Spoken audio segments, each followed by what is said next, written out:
त्वयि सति परमात्मन् मादृशान् मोहमुग्धान् प्रथमतनुवशत्वान् बुद्धकेशान् यदि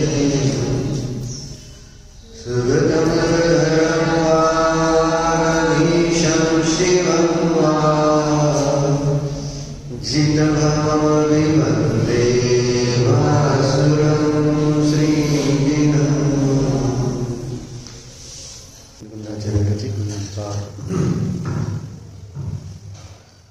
त्यावर श्री पद्मप्रभू मल्हारी देवांची तात्पर्यवृत्ती नामक टीका आहे. ग्रंथाच्या प्रारंभी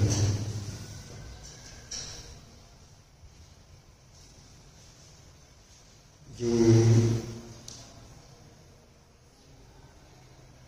सज्जन लोक आहेत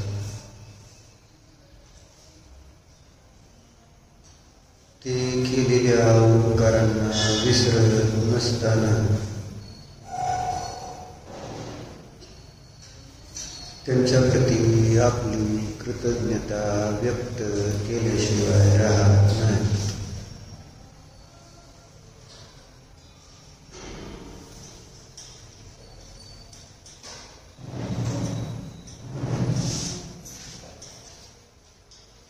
मग कुंदकुंदाचार्यांवर पद्मप्रभू मल्हारी देवांवर कोणाचे उपकार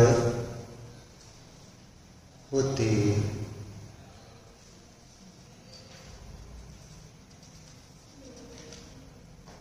तर केवली श्रुतकेवलींचे उपकार.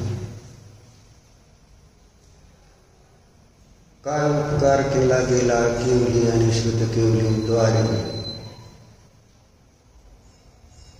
की ज्यामुळे त्यांना त्या केवली आणि श्रुतकेवलीला नमस्कार करण्याची भावना झाली, भावपूर्वक नमस्कार केला, पुन्हा पुन्हा नमस्कार केला. असा कोणता उपकार त्यांच्यावर केवली आणि श्रुतकेवलींचा झालेला होता की ज्यामुळं ते नमस्कार करतात, भक्ती करतात. कारण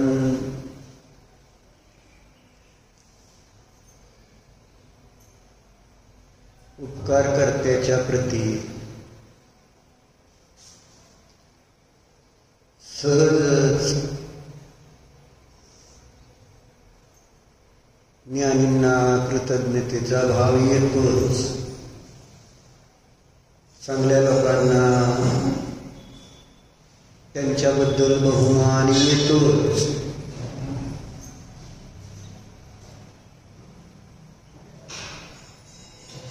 उपकार कोणते होते कुंदकुंदाचार्यांवर? कुणी त्यांचा नाही, त्यांचा उपकार कोणता होता हा माझा प्रश्न. केवली आणि श्रुतकेवलींना त्याने नमस्कार केला. आपण पण करतो आहोत. त्यांच्या नमस्कारामध्ये आपल्या नमस्कारामधलं अंतर. त्यांना असं वाटतंय की त्यांनी आपल्यावर उपकार केला. आपल्याला तसं वाटतंय का की भगवंतांचा माझ्यावर उपकार आहे? स्वस्ती. नमस्कार का करून आला तुम्ही? जिया पाय पडून आला देवाचे? का केला? पाय पडून आली का नाही देवाचे? का पाया पडली? देवाईकडून मामा मामी सगळे पाया पडा म्हणते, ते पाया पडते म्हणून मी पण पाया पडते. काय मग आपल्याला पाया का पडू वाटणार? ही जबरदस्ती नाही झाली का? म्हणजे आपल्याला जर त्यांच्याकडून काय फायदा झालेलाच नसेल तर विनाकारण त्यांच्या पाया पडण्यात अर्थ काय?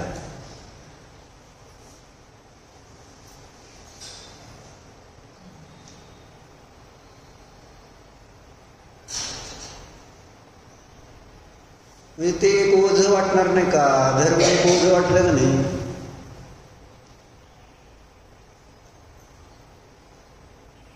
मंदिरात जाणं ओझं वाटतं का नाही? जिया पुण्याला शिकायला कुठं आहे? शिकायला कुठं आहे? रोज जाते का मंदिरात? ओझं वाटत नसतं तर रोज गेली असती, पण ओझं वाटलं तर मनुष्य म्हणतंय नाही लांब आहे, रोज होत नाही.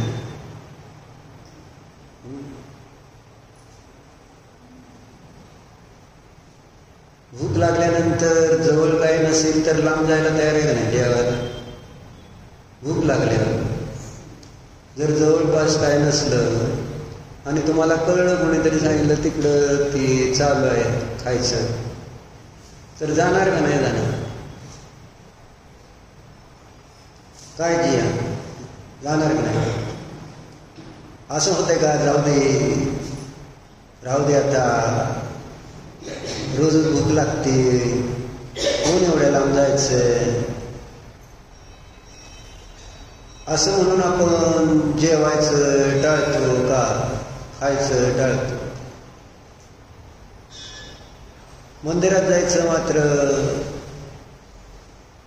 टाळताना आपल्याला अनेक कारणं समोर असू शकतात. आणि त्याचं मुख्य कारण काय? आपल्याला त्याचा उपयोग काय? रोजच्या जीवनामध्ये आपल्याला त्याचा उपयोग भासित होत नाही. आणि मग तिथं त्यांच्या प्रती आपल्या मनामध्ये भक्ती उत्पन्न होत नाही, की जी भक्ती ते कार्य करायलाच लावते. तुमचे देव कोण आहेत आता तुम्हाला माहिती आहे? तुम्ही कोणाचे भक्त आहात? मोबाईलचे भक्त असते. मोबाईल नसल्यावर तुम्हाला करमतं का? सस्ती मोबाईल जवळ नसल्यावर करमतं का? मोबाईलचा कधी विसर पडतो का?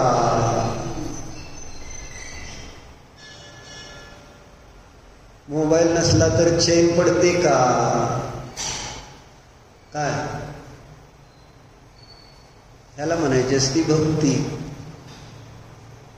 भक्तीचा अर्थ होतो गुणानुराग. तुम्हाला मोबाईलचे गुण आवडतात का नाही? सगळे मोबाईलमध्ये तुम्हाला आवडणाऱ्या गोष्टी असतात का नाही?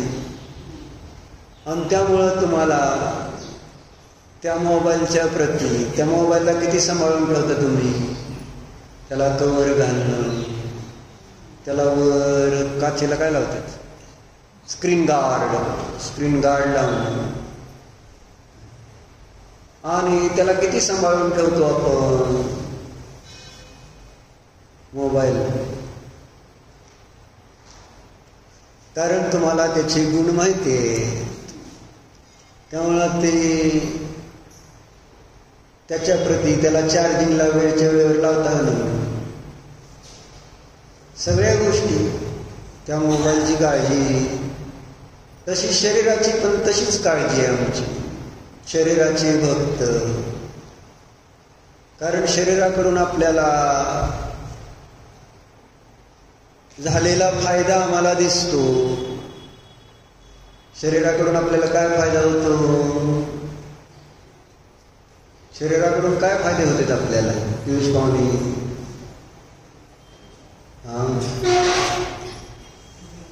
काय होतं? फिरायला. शरीराकडून आपल्याला लाभ कोणता होतो? सगळं सुख शरीराकडूनच मिळतंय हा फायदा दिसतो म्हणून शरीराला सांभाळतोय. जे काही आज आपण सुख अनुभवतो कशाच्या द्वारे आपल्याला सुखाची अनुभूती येते? शरीर इंद्रिय आहे आणि त्या इंद्रियाच्या द्वारे विषयांना, इंद्रियांचे विषय आहेत मोबाईल आदी, त्यांचा आपण आश्रय घेत असताना आपल्याला सुख अनुभूतीला येते. आणि सुख अनुभूतीला येणं हाच फायदा आहे ना. फायदा कोणता असतो? आपल्याला चांगलं वाटणं, सुख आनंद येणं, त्रास न होणं, हे फायदे जेव्हा दिसते तेव्हा आपण त्याच्यासाठी काय पण करायला तयार आहे. शरीरासाठी काय पण करायला तयार आहे की नाही आपण? कारण शरीराकडून आपल्याला फायदा झालेला दिसतोय. आणि शरीराचे जे विषय धन आदी त्याला पण आपण सांभाळतो का नाही? का सांभाळतो? व्यापारी कोणाचे भक्त? धनाचे भक्त. धनाला कसं सांभाळलं जातं? काय? आणि त्यामुळं त्या म्हणजे धनाचे भक्त असल्यामुळं धनाची सेवा. धनाचे भक्त काय? तर धनामुळं मला सुख मिळतं. ज्याच्यापासून आपल्याला सुख मिळतं त्याचे आपण भक्त झाल्याशिवाय राहत नाही. आणि त्याची चर्चा केल्याशिवाय राहत नाही. काय समजतात नाही? सिनेमा बघून आला तुम्ही, समजा ह्यांनी बनवला नाही काय ना, फक्त ह्यांनी जाऊन सिनेमा बघून आले असं समजून चला. आपल्याला रेट 2 लागलाय ना. काय अमृत बाबा, मग पडला ना तुम्हाला? मग आवडला म्हणजे त्यांना त्याच्यातून आनंद आला. आनंद आला ना. मग आनंद आल्यानंतर गप बसते का माणूस? मग सासू सासरे मिलन होऊन त्यांची मैत्रीण आहे ना, मग असे सगळ्यांना नवरा, सगळ्यांना प्रेरणा. जावा तुम्ही सिनेमाला जावा, सिनेमाला लय भारी सिनेमा आहे, लय भारी सिनेमा. काय रेट 2 चे भक्त. तसं नवऱ्याला भक्त करून आहे ना, तुम्ही धर्माचे भक्त झालं तर नवऱ्याला कोण शास्त्राला आणलं असतं नसतं. सासऱ्यांना तिकडे सिनेमाला पाठवलं, बरोबर आहे. चांगला आहे, चांगला आहे, तुम्ही एकदा बघा, तुम्हाला बघायला पाहिजे. कसा आग्रह केला की आग्रहामुळं त्यांना जाण्याची इच्छा झाली, ते गेले, त्यांनी बघितला पण. आणि मग तुम्हाला पण चांगलं वाटलं. ते आल्यावर म्हटले कसं वाटलं सिनेमा, तुम्ही विचारलं आणि त्यांनी पण सांगितलं हा छान होता. मग तुम्हाला वाटलं जसं काय मीच बनवलाय ह्या सिनेमा आणि मी पाठवल्यामुळंच ह्यांना आनंद झाला. म्हणजे त्याचं सगळं कर्तृत्व त्यांना भारी वाटणार. त्या रेट 2 चे एवढे भक्त, अरिहंतांचे एवढे भक्त झालं असतं तर सासरे नवरा मुलं सगळे शास्त्राला आले असते नसते. आणि तिथं तसा आग्रह केला का आपण जायला पाहिजे बरं का शास्त्राला, चांगलं असतं, जावाच एकदा तर जाऊन बघाच, असा आग्रह करता आला असं नसतं. जमतं तुम्हाला, म्हणजे तुमच्या आग्रहाला ते बळी जर पडत असतील सिनेमाला वगैरे, मग इकडे यायला काय जातं? होऊ शकतं असं सांगा. भक्त व्हायला पाहिजे. आणि भक्त होतं कसं हे सांगतोय. मला काय सांगायचं? जेव्हा मला जी वस्तू आनंद देते, सुख देते, त्यावेळेस त्या वस्तूच्या प्रती आपलं सहजच समर्पण झाल्याशिवाय राहत नाही. त्याच्या प्रती भक्ती निर्माण झाल्याशिवाय राहत नाही. बरोबर. आणि याच्या उलट निलेशजी, याच्या उलट पण आहे ना, जे आपल्याला दुःख देतात त्यांच्या प्रती आपल्याला परिणाम कोणते बनतात?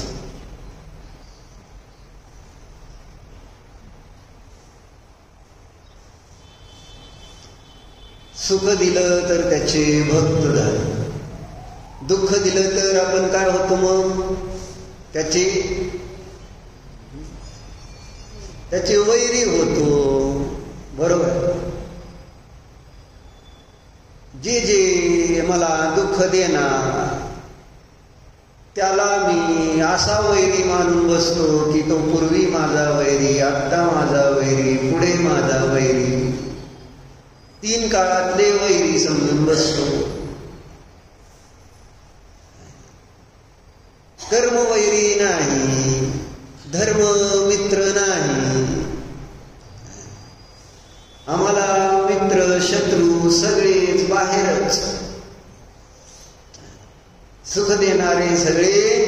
आणि त्याच्यामध्ये मग मी धर्माला किती स्थान दिलेलं असतं की जर मला कोणी सुख देतंय तर धर्मच देतंय, धर्मच देणार. त्यामुळे मी धर्माला असं समर्पित व्हायला पाहिजे, धर्माला असं शरण जायला पाहिजे. आणि लागू कसं? आपली सत्ता त्याच्यामध्ये नष्ट झाली पाहिजे, असं समर्पण पाहिजे व्यवहारामध्ये. धर्माच्या ठिकाणी समर्पण करताना आपल्या मनामध्ये अनेक शंका निर्माण होतात. आम्ही तो धर्म काय हा महत्वाचा मुद्दा नाही. धर्मामधले म्हटलं ना दोष कोणते कोणते, कुठं कुठं काय काय दोष आहे. ज्याला धर्म नाही करायचा ते करतात. तेच आपण अनेक वेळा ऐकलं ना. शास्त्राला येणारे जर कशाय करतील, क्रोध लोभ मान करतील तर काय म्हणणार डॉक्टर? तुम्ही काय म्हणणार? काय नाही. असं जसं काय शास्त्राने त्यांना क्रोध करायला शिकवले असं म्हणजे तुम्ही कोणी काम केलंय घेत नाही. बरोबर आहे की? म्हणजे त्याचा अर्थ काय? शास्त्राला जाऊन उपयोग नाही का शास्त्राला जाऊनच उपयोग होणार आहे? म्हणजे शास्त्राला नाही गेले तर अजून जास्त त्रास करतील असं होईल का नाही? तुमचा अभिप्राय मला कळला, अभिप्राय बरोबर आहे. पण त्याचा अर्थ तुम्ही शास्त्राला जाऊन काय उपयोग नाही, मग आम्ही बी जात नाही. हे तुमचं शास्त्राला जाऊन तुमच्या अशी कशा, आम्ही न जाता शांत राहतो. बरोबर. याच्यातनं सिद्ध काय करायचं असतं?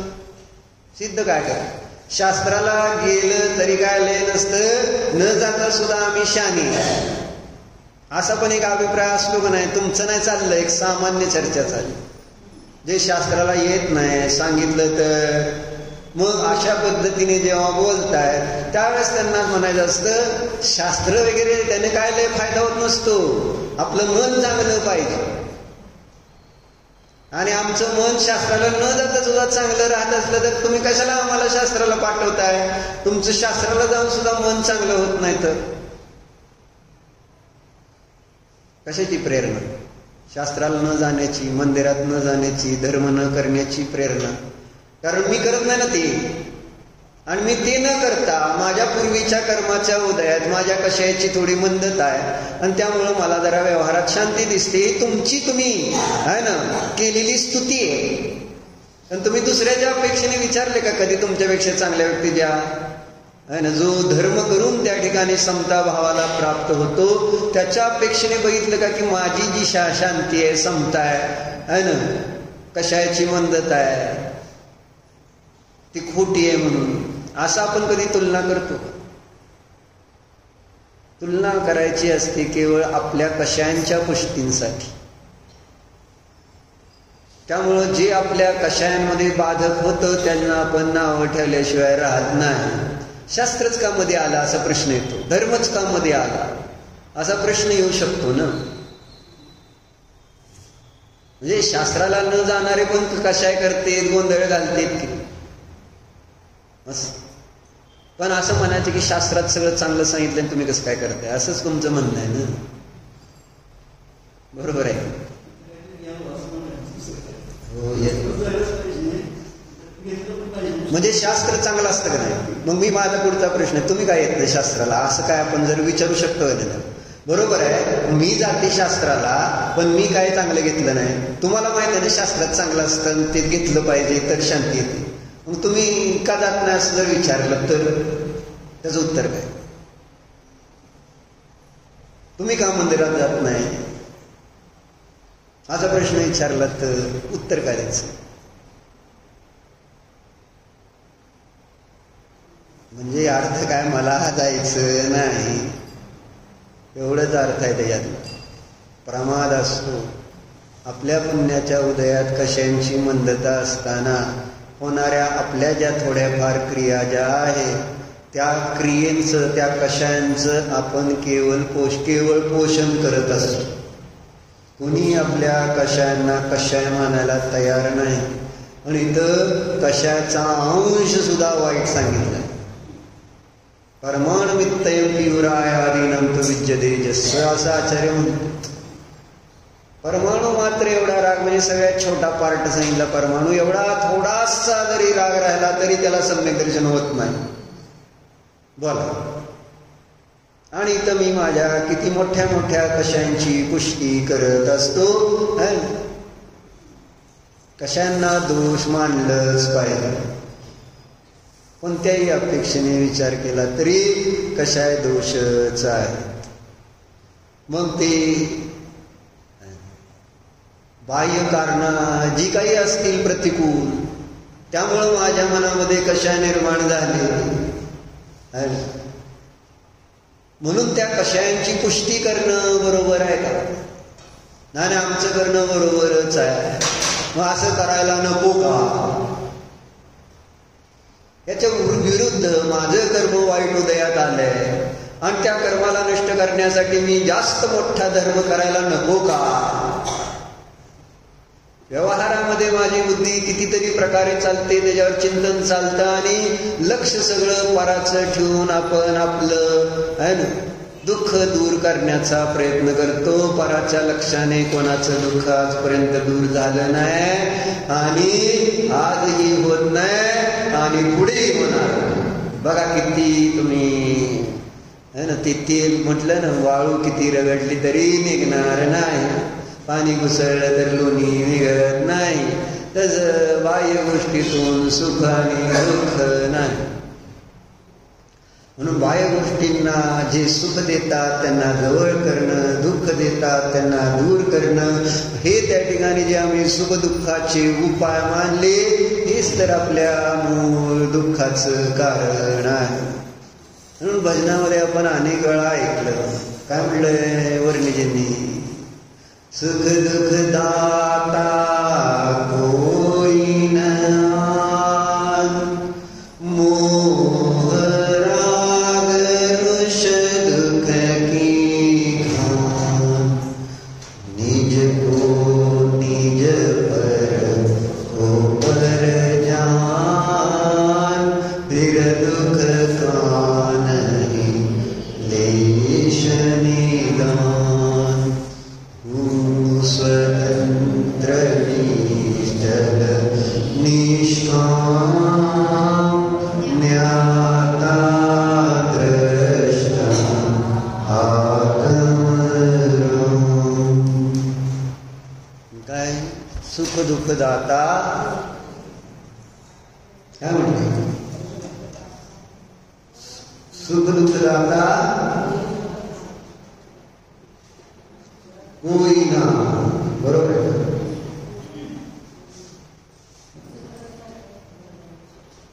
इथे गोष्ट आली बघा, सुख और दुख के कारण हमारे भीतर और हम उन्हें ढूंढे बाहर और उन्हीं को दूर करने का प्रयास करें तर आमचं ते दुःख दूर होणार कुठून, सुख येणार कुठून? काय आहे? एक बार की बात है, एक आदमी अपनी छाया और पद चिन्हों से बहुत डरता था. काय राजकुमार कशाला घाबरत होता ते मनुष्य? कशाला घाबरत होता? आपल्या सावलीला आणि आपल्या ज्या पायाच्या खुणा पाऊल खुणा त्यांना त्या ठिकाणी तो मनुष्य खूप घाबरायचा. वह उनसे बचने के लिए दौड़ने लगा. त्या सावलीपासून आणि त्या पाऊल खुणापासून वाचण्यासाठी पळू लागला. लेकिन जितना तेज दौड़ता उसकी छाया और अधिक पीछे भागती. जितकी आपण बाहेर आकुलता करणार कमी होणार नाही. भ्रम आहे. बाहेर जितके हातपाय हलवणार म्हणजे ते वाळवंटामध्ये नाव चालवल्यासारखं आहे. वाळवंटामध्ये नाव किती तुम्ही ते काय बलवली काय केली किती पुढे सरकणार. त्या टाईप मध्ये माझं सगळं व्यवहारातलं काम चाललेलं आहे. अजून आपल्या बुद्धीत ते बसायलाच तयार नाही. काही झालं तरी खोटी मान्यता इतक्या घट्ट म्हणून मिथ्यात्व सगळ्यात मोठं पाप, मोठा वैरी, मोठा शत्रू आहे आपला, की जो माझ्यातून मीच तयार केला आणि मलाच खाणार आहे, खातोय. दुसरं कोण नाही. माझे खोटे परिणाम शरीर मी आहे, संयोग मी आहे, भोग मी आहे, माझे अस्थिती परामध्ये झालेली एकत्व ममत्व बुद्धी आहे ना, कर्तृत्व बुद्धी. मी चांगलं करून दाखवणार, मी चांगलं करतो, मी वाईट करतो. काय काय किती शास्त्र ऐकलं तरी आपण चिंतन मनन करून आपल्या परिणामामध्ये, विचारामध्ये, श्रद्धेमध्ये बदल करणार नाही तर आचारामध्ये काही अंतर न आल्यामुळे आपलं दुःख जिथल्या तिथंच राहतं. हे शिकायचं केवळ ऐकायला नव्हे, श्रद्धेत उतरून आपल्या आचरणात जेवढं उतरल तेवढं आपल्याला शांती मिळेल. पण आपण ऐकण्यापुरतं थोडं आपलं तात्पुरतं पापाच्या उदयात थोडंसं चिंतन करण्यापुरतं किंवा पुण्याचा उदय असेल तर पुढं थोडंफार ते ऐकण्यापुरतं तेवढं आम्ही त्याला समजून घेतो. पण श्रद्धेत न उतरल्यामुळं जेव्हा प्रसंग बाका येतो, कर्माचे तीव्र उदय येतात, त्यावेळेस सगळी आपली परीक्षा दिसते की तुम्ही किती पाण्यामध्ये आहात. अडचण किती असते तर तिथे भरपूर अडचणी येते ना आपल्याला. संसारात अडचणी भरपूर. वेळ नाही आहे. धर्मात आपलं दुःख दूर करायला खरं बघायला तर वेळ नाही माझ्याकडे. प्रॉब्लेम हा दुःख दूर करण्याचे उपाय आपल्या जवळ आहे, पण मला दुःख दूर करायला वेळ नाही. आणि त्याचं कारण आहे की दुःख दूर करण्याचं आहे ना, ते दुःख दूर करायचं ते बाहेरूनच करायचं ही बुद्धी आहे. म्हणून बाहेरच्या विषयांना आपण हटवण्याचा आणि जुटवण्याचा प्रयत्न करतो. अशी अडचण. मग काय झालं, ते मनुष्य पळत होता. मग सावली तेवढीच वेगाने त्याच्या पाठीमागे पळते आहे. उसके कदमों के निशान भी बढ़ते चले गए. वह बेचैन था मगर समस्या का समाधान नहीं पा सका. ही एका चायनीज माणसाने लिहिलेली लघुकथा आहे. चांग त्सू ने इस कहानी से गहरा संदेश दिया है. उन्होंने कहा अगर वह भागने की बजाय किसी पेड़ की छाया में बैठ जाता तो छाया गायब हो जाती, और अगर वह रुक जाता तो पदचिन्ह बनना भी बंद हो जाता. थांबायचं कुणालाही थांबायला, कारण त्यांना वाटतंय थांबला तो संपला आणि व्यवहारातली म्हणून. आणि बरोबर धर्माच्या विरुद्ध आहे. धर्म म्हणतो थांबा आणि आपण म्हणतो काय, पळा. आपली शिकवण काय, पळायचं पियुष माने, थांबायचं. जन्मल्यापासून मरेपर्यंत केवळ रेस आहे. आपण परवा पाहिली ती नाही ती गोष्ट. सकाळ सकाळ मनुष्य आपलं उगत जॉगिंगला निघालाय, समोर एक मनुष्य पळताना दिसलाय म्हणून त्याच्या पाठीमागे पळा. आणि हे सगळे संसारी आम्ही जीव पळतो. फक्त आम्ही पण पळतो, आमच्याबरोबर आमच्या घरात आलेल्या लोकांना पण पळवतो. थांबू नको मागराची. है ना. त्या मुलाची कॅपॅसिटी बघायची नाही, काय नाही. शेजारच्याला ते शिकलंय, ते शिकवतील, हे शिकवतील, तू त्याचा मागं थांबायचं नाही. बघ त्यांनी किती पैसे मिळवतंय, तू मागं थांबायचं नाही. बघ त्यांनी लग्न केलंय, तू पण मागं थांबायचं नाही. थांबायचं नाही, कुणी सुद्धा थांबायचं नाही. मी सिनेमाला जाऊन आले, तुम्ही पण जायचं. थांबायचं नाही. हा मुलगा बरोबर आहे का? प्रत्येकानं आपलं पळायला शिकवते, कुणी थांबायला इथं शिका. धर्म थांबा रे मारचाल जरा थांबा. नीटची परीक्षा देऊन दमली का नाही? 4 तारीख संपली, आता डोक्यावरचं ओझं कमी झालं का नाही? आम्ही घेतलीच नाही डोक्यावरती ओझं. आम्ही किती पहिल्यापासूनच शांत आहे, आम्हाला दमच लागत नाही. आणि तुम्ही विनाकारण ते ओझं डोक्यावर घ्यायचं, दमायचं. ती परीक्षा दिल्यावर आता छान झालं, छान नाही झालं, आता रिझल्टची वाट आहे. रिझल्ट भरत आल्यानंतर परत किती आला लागला, परत त्याचं कॉलेजचं पुढचं ऍडमिशनचं टेन्शन आहे. हे काय तुम्हाला वाटतंय आत्ता आता छान निवांत झालं बरं का? एक मधाचा थेंब तोंडात पडलाय है ना, किती कष्टानंतर. पण है ना, त्रास किती आहे. हे त्रास संपलेला नसतो, त्रास संपत असा नसतो. पण आता काय करणार, ज्याला त्याच पद्धतीने त्रास संपवायचा आहे तर मग बघा प्रयत्न करू. सगळे हारले, तीर्थंकर पण हारले, निलेशजी आम्हीजी तीर्थंकर पण हारले. तुम्हाला काय वाटलं, तीर्थंकर सगळीकडे नाही जिंकू शकले, संसारावर विजय नाही. म्हणजे संसार चांगला करून दाखवायचं म्हटलं तर त्यांना पण जमलं नाही. ते म्हटले जय जिनेंद्र संसाराला, चला बाबा नको. म्हणून लिहिते टोळमध्ये जी संसार से तीर्थंकरा देवी डरे. अशा त्या संसाराला आम्ही घाबरत नाही, कारण आपल्याला अक्कलच नाही. असं आपल्या भाषेत बोलायचं. ज्याला अक्कल असते ना, आपल्याला व्यवहारात कळते ना, त्यांना आपल्याला जे चुका करतात त्यांची अक्कल कळते. आपण चुका करतो, आपल्याला आपली अक्कल कळते का नाही? नाही, मी काय चुकतोय, मी चांगलंच करतोय, संसार चांगला करून दाखवतो. महिना सुंदरीच्या वडिलासारखं काम आहे सगळ्यांचं. चांगलं करतो, नाहीतर वाईट करतो. नाही ना, जसं माझ्या मर्जीप्रमाणे जर ऐकत असेल तर चांगलंच करून दाखव, माझ्या मर्जीच्या विरुद्ध झालं तर वाईटच करून दाखवतो. अरे काय करतो काय? चांगलं वाईट करायचा विकल्प मिथ्या आहे.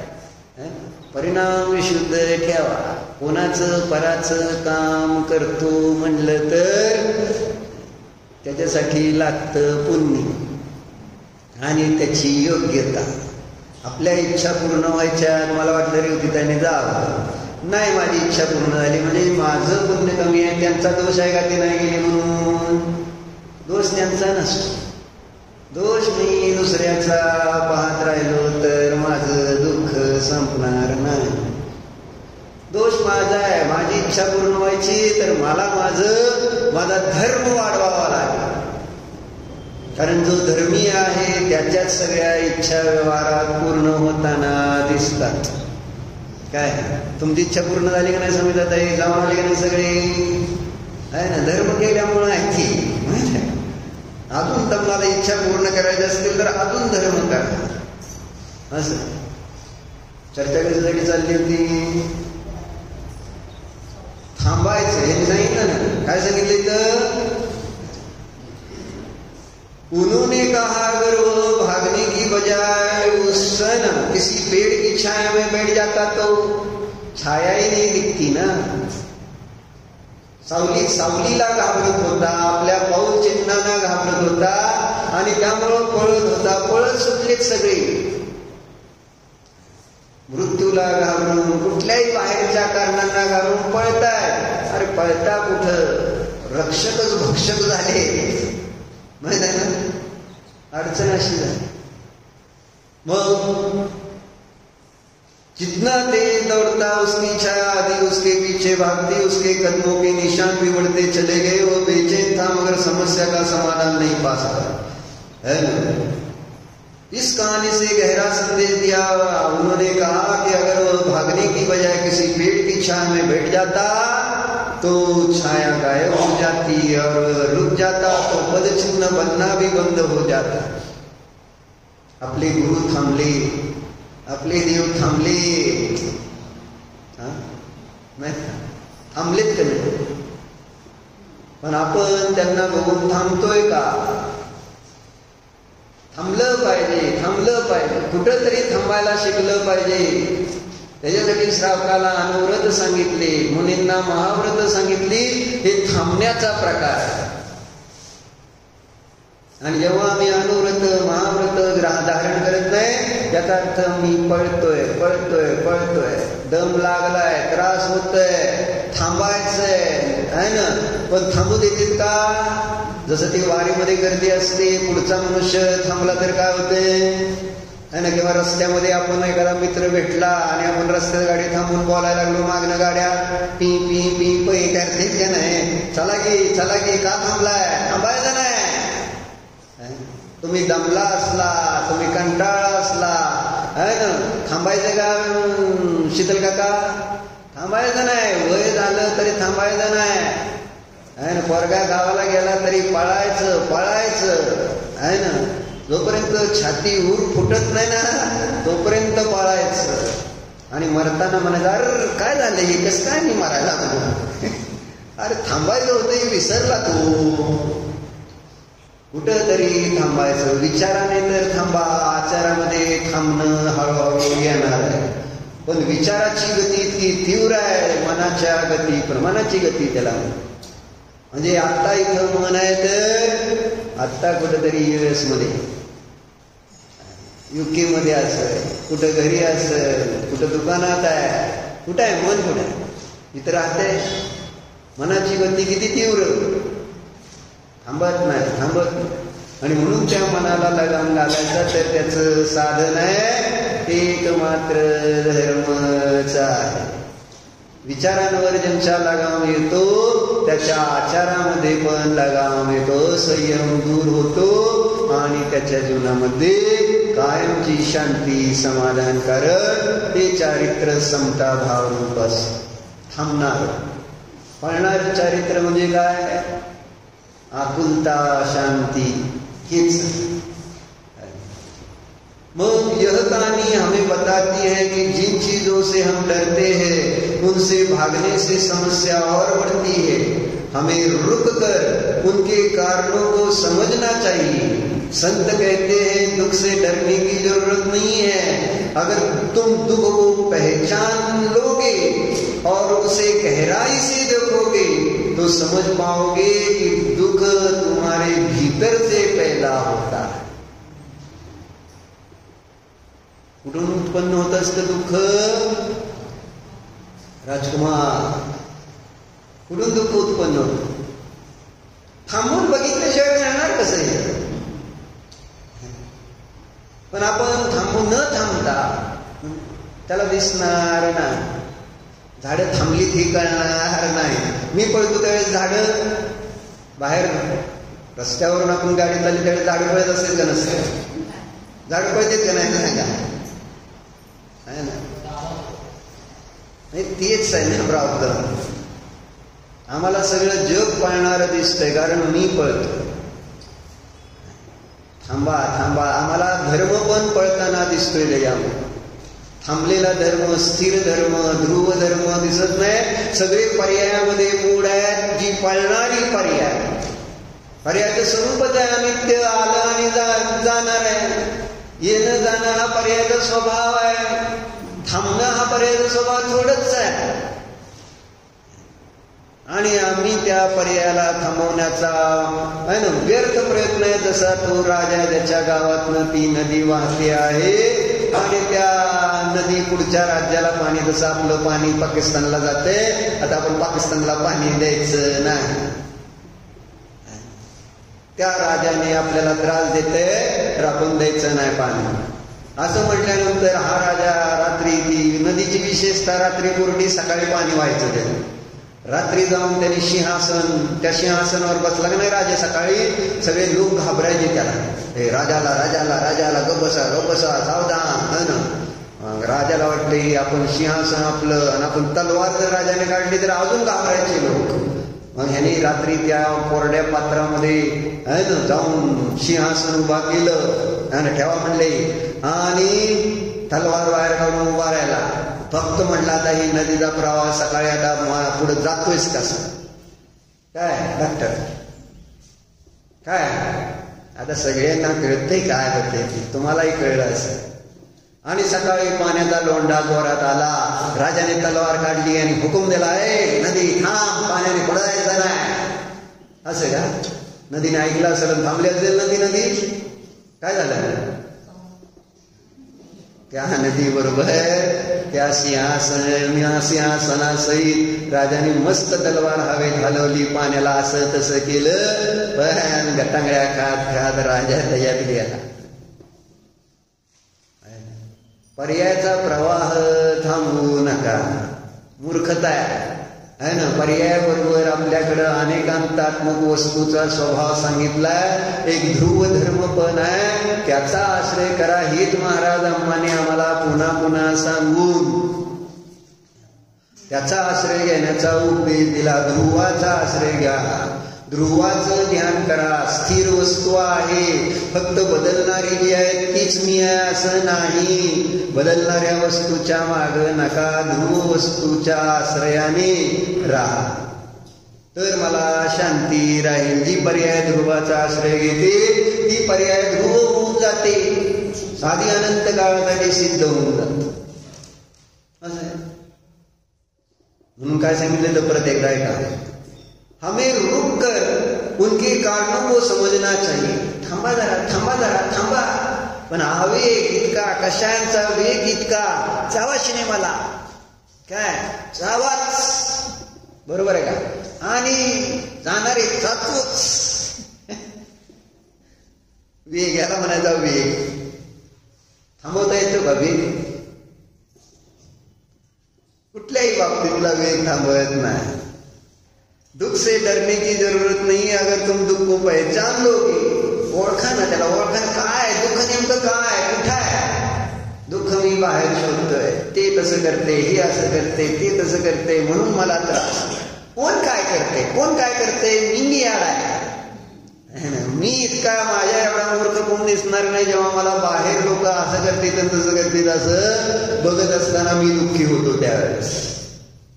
म्हणून वरती त्यांनी उदाहरण नेहमीच दिलं. दोन मुलं आपापल्या कंपाऊंड मध्ये उभारलेली आहेत आणि तिकडचा मुलगा जरा नटखट आणि लांबनच टुकटुक करतो, तर असं काहीतरी चिडवतो, वेडे वाकडे हावभाव करतो, आणि इकडचा मुलगा त्या मुलाला बघून रडू लागतो. रडायला लागल्यानंतर त्या मुलाचे आई वडील बाहेर आले. अरे काय झालं, का रडायला? ती आहे ना, ती मला टुकटुक करतोय आणि वाकडं तोंड करतोय, वाकडं दाखव असं. मग आता करायचं काय? आई वडील शाने आई वडील काय करणार?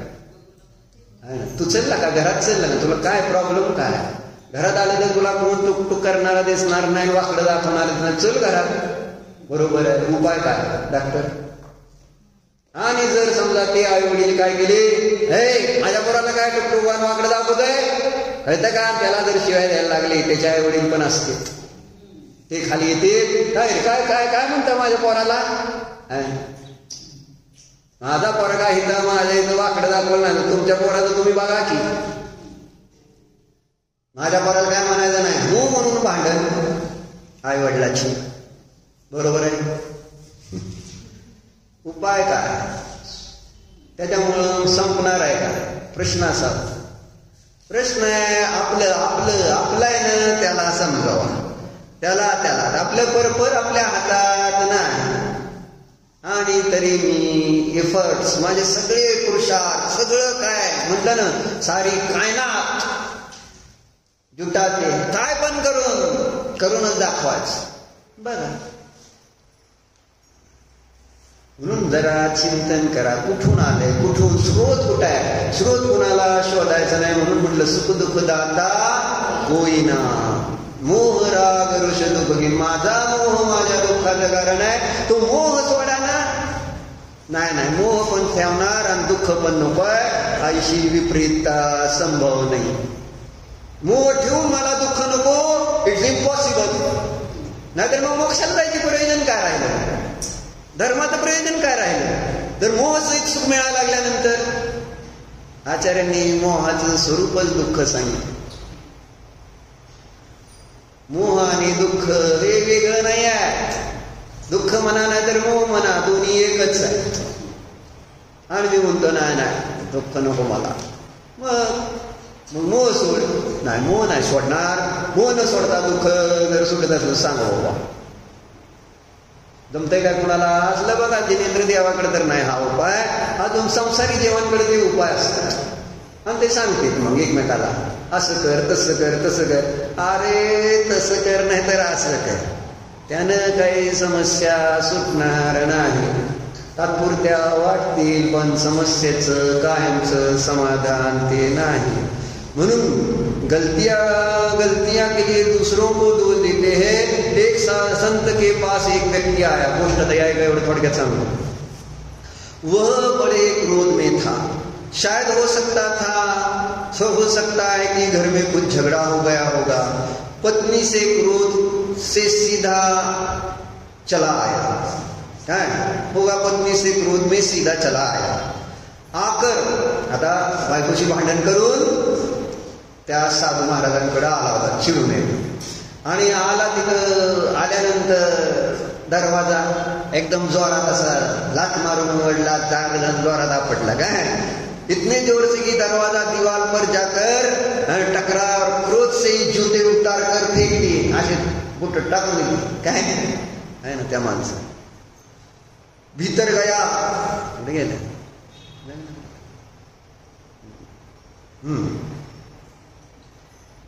भीतर गया, संत को झुककर नमस्कार किया. संत पूछते हुए थे कि संत पहुंचे हुए थे. उन्होंने कहा कि तेरा झुकना, तेरा नमस्कार स्वीकार नहीं है.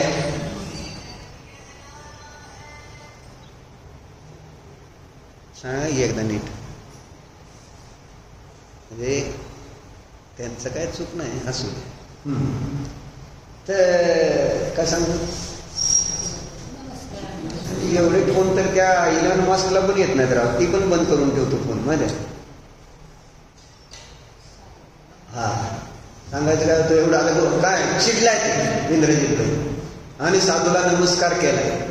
काय कोणताही कशाय घेऊन जर नमस्कार केला तर ते साधू मान्य करेल काय? क्रोधाने, मानाने, मायाचाराने, लोभाने केलेला नमस्कार आणि साधूला करतो. आणि मी नमस्कार कुठल्या तरी एखाद्या कशाला घेऊनच करतो. काय आणला पाहिजे? आम्ही आम्ही आम्ही आम्ही आम्ही आम्ही आम्हाला दाखवायचं आपलं, मी आहे मी सगळीकडे आहे. हे आपला फक्त मला मला दाखवायचंय. धर्म कुठं आहे? मान आहे त्या धर्मात का धर्म आहे हे तपासायचंच नाही. पण आपल्याला वाटतं मी धर्म करतोय, मी भक्ती करतोय, मी सेवा करतोय, सगळं चाललंय.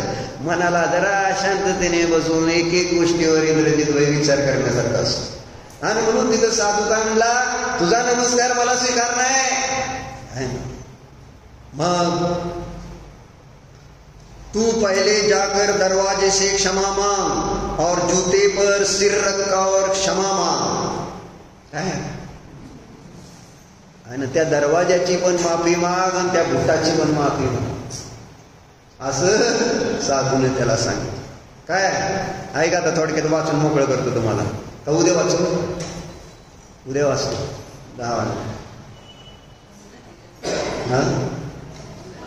काय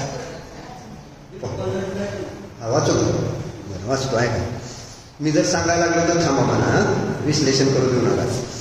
तर म्हणजे तुम्हाला उशीर होईल, बाकी काय नाही. तू पहले जाकर दरवाजे से क्षमा मांग और जूते पर सिर रख और क्षमा मांग. उस आदमी ने कहा, आप क्या बात कर रहे हैं? दरवाजे में कोई जान है जो क्षमा मांगू? जूते में कोई जान है जो क्षमा मांगू? काय बरोबर आहे? त्यांची काय क्षमा मागायची? त्याच्यात काय जीव आहे काय? बरोबर आहे. ही तुम्ही जीवाची क्षमा मागत नाही, तुम्ही मला दरवाजाची मागायला लावताय.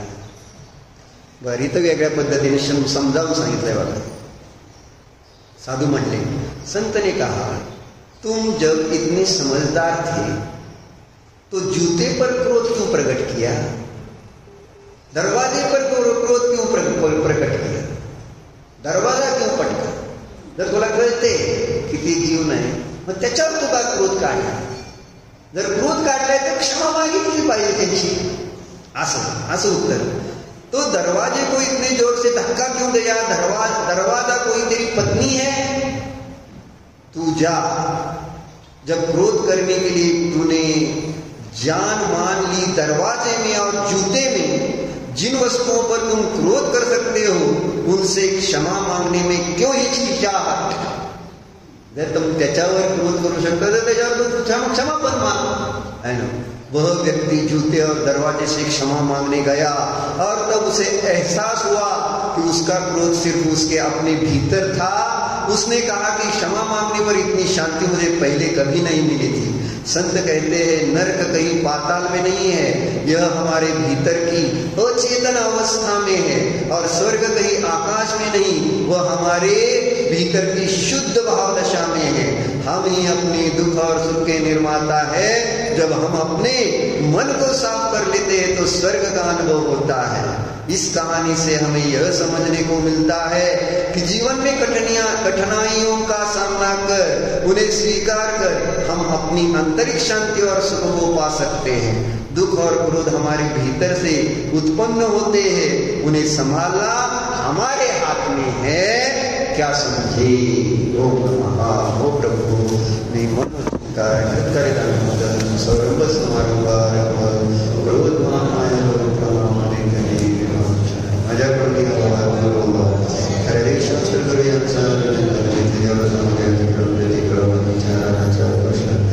केंद्रापासून जीवांची हिंसा स्वाध्याय घडलेल्या सर्व गोष्टी कशाला व्यक्त करून क्षमा.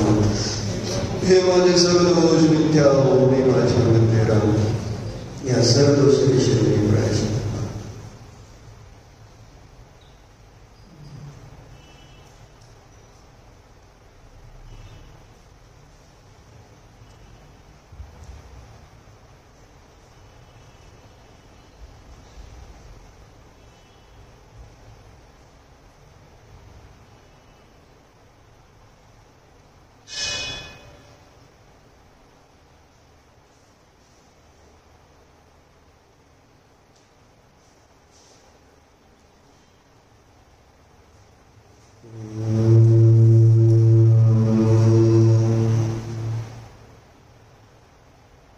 अंतर्मुख व्हा. शांत स्वभाव अनुभूतीला येईल. मी जीव क्षमा स्वभावी आहे, शांत स्वभावी आहे, आनंद स्वरूपी आहे, एकटाच आहे.